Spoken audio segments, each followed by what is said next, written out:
CP3, aka Black Dr. Phil, aka Foots is in the building. What's going on? 38-30, Redskins lost to the Vikings. It was a emotional game. Was a good game. Unfortunately, the Skins didn't come out on top. First half, if you tuned in for my hot takes, I was giving Jason praise. I was loving his play calling. I was loving the way he was sticking with the run, even though on a few drives he abandoned it, and those were the drives that we didn't get any points. Second half, the defense took a little bit of time to get on the same page. Minnesota came out effective. Like we spoke about, Pat Shermer's offensive play calling was, he was on point. And he had the defense guessing. They weren't in position. And, he took advantage of it. The defense tightened up. You saw DJ Swearinger with the back-to-back interceptions on back-to-back possessions to get the momentum, which is all I've been saying the whole game. Folks was, panicking. We went down, 28-17, talking about the game is over. I knew the game wasn't over because momentum changes in the games. They got the momentum before half with the untimely turnover by Kirk.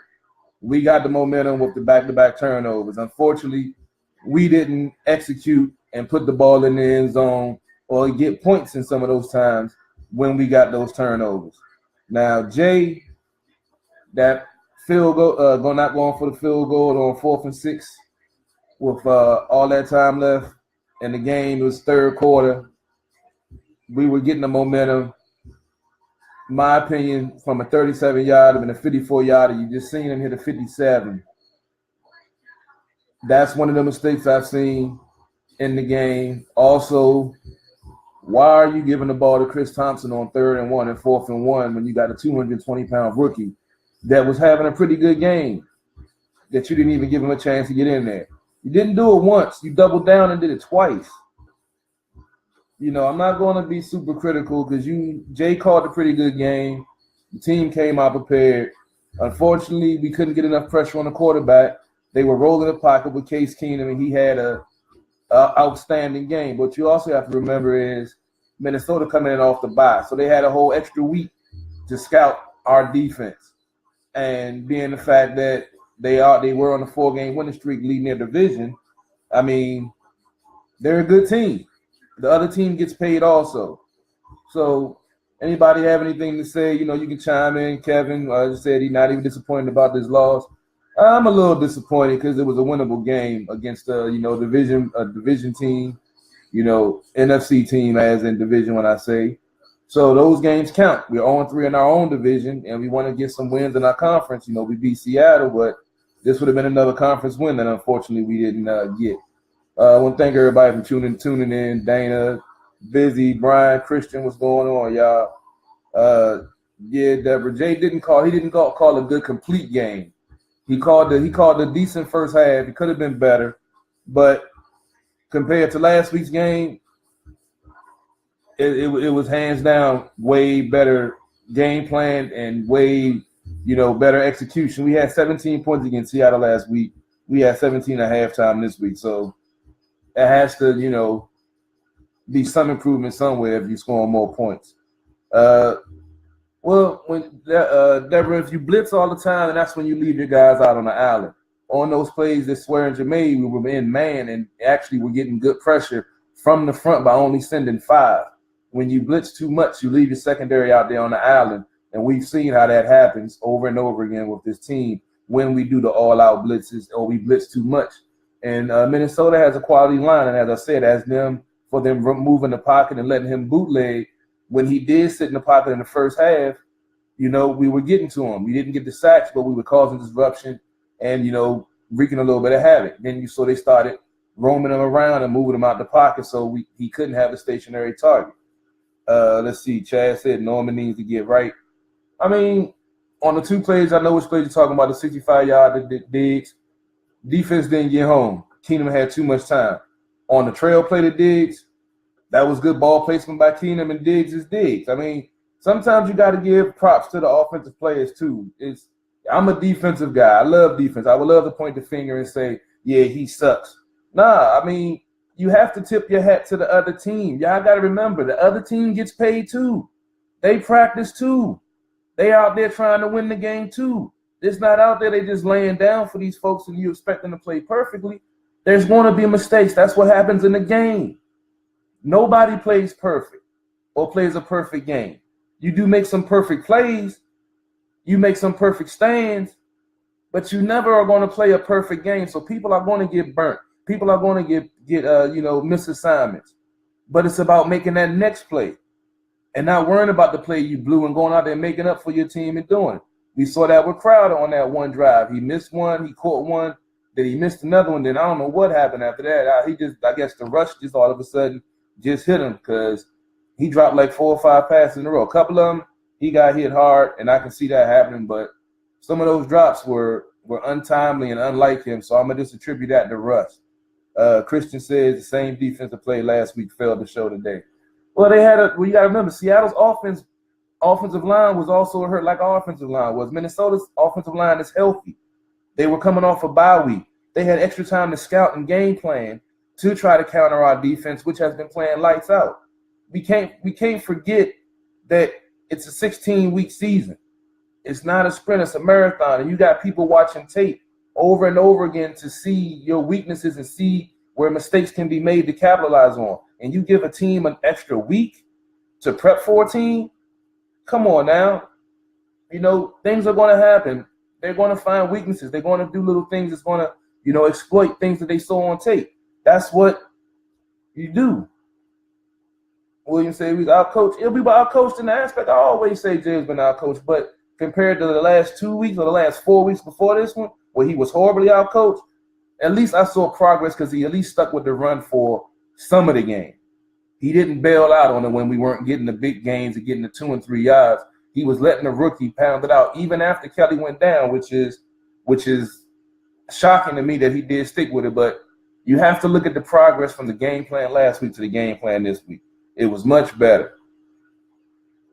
James said our defense and Crowder dropping 5 passes, 2 for a touchdown. Dodson can't fall. It's the game. It's not Madden. Things are going to happen. So, hindsight is 20/20. We could have did this. We could have did that. But the game is what it was. Tough loss.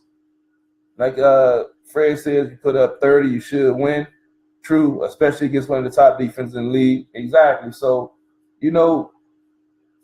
now we got to worry about the Saints next week. They didn't ran off 6. They put up 41 points again today. So, got another challenge next week. So every week is a different challenge. That's why they say any given Sunday, any team can be beat. Last week was an improbable victory. I said that. I wrote about it. I didn't have us winning that game. I thought we could win this game. Unfortunately, that momentum swing at halftime was huge. We went from being up 17-14 to being down 28-17 within a matter of a minute and a half. When the defense was playing lights out and doing what they were doing, getting them off the field, at least containing them for those 2 drives before the floodgates open. And that's what momentum does. One bad play sometimes can, has a trickle-down effect. Coach Steve said, so they get paid, but as a fan, damn, 4th and 1, no changing cadence. You run outside of the field. Yeah, that 4th and 1 is Thompson. After he went for 3rd and 1, he got stuffed without bringing in the rookie. I don't understand that one either, man. I don't understand that one either. It's still plenty of football left in the season, far from over. He's still going 3rd. Yeah, Fred, I see you, man. I agree. Christian said it is a marathon, but the game was a trap game of sorts. Very emotional win last week in Seattle. Let down today. Yeah, I agree with you. They almost pulled it off, or almost on the counts of horseshoes and hand grenades. What can you do? Said Case Keenum hasn't put up bomber numbers like this ever, but they've been winning with him under the quarterback. They're on a 5-game winning streak now, leading their division and being effective. So he might not be a game breaker, but he's, like I said, they had a whole extra week to game plan. As a professional athlete and the coaching staff, you have an extra week to look at tape and dissect the team. From me being an ex-defensive coordinator just for, like I said, the small boys and girls club, the tape that you will watch and the stuff that you will look at just on that level, it magnifies when you get to the NFL. So they're looking at every intricacies and everything, the way the defense works.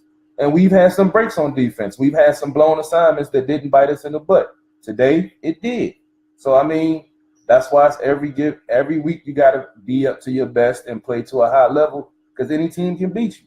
You know, Minnesota's a good team this year. Defense is top. Offense is being productive. They got playmakers. They got a running game. They got a good offensive line. I mean, what can you do? Like I say, they get paid also. William says we got too much time to be our coach like this. I posted that and tweeted that during the game, so I definitely agree with you.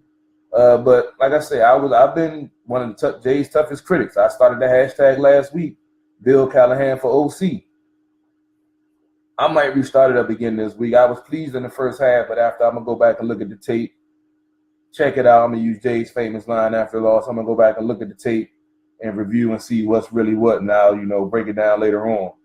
So when I get a chance, I'm gonna break down the film before I write my article. Have it out tomorrow morning. Quick takes. It always comes out the day after a win, loss, or a tie. It's always going to be the X's and O's. It's always going to be the real uncut. Always going to be the insights that I see and the stuff that needs to, change for this team to be a winning team. But like I say, tough loss. All I can say is Kurt, Josh, they starting to build a little chemistry, which I hope they were doing. They were off. Kurt overthrew him. But at least they're getting into some type of rhythm, and he's starting to build confidence and going to him in tough situations after that big touchdown catch last week. It was good to see Crowder back out there. Hopefully he can get that rust off next week. Won't drop as many passes. Hopefully we can get Jordan Reed back next week. That'll be cool. The offensive line had some more injuries. Sheriff ended up going out. Ended up having to take Spencer Long out. Had to bring Roulier again. He got blew up on a couple of plays for that dude to be so big.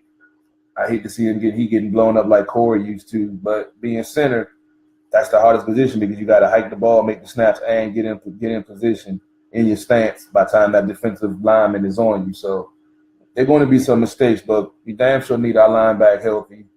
Laval, he played pretty decently today. I didn't see him getting blown up too many times. So, I mean, we're getting healthy. We're 4-5 right now. Got the Saints next week. They on a 6-game winning streak. They putting up points, defense playing well. I believe it's a road game.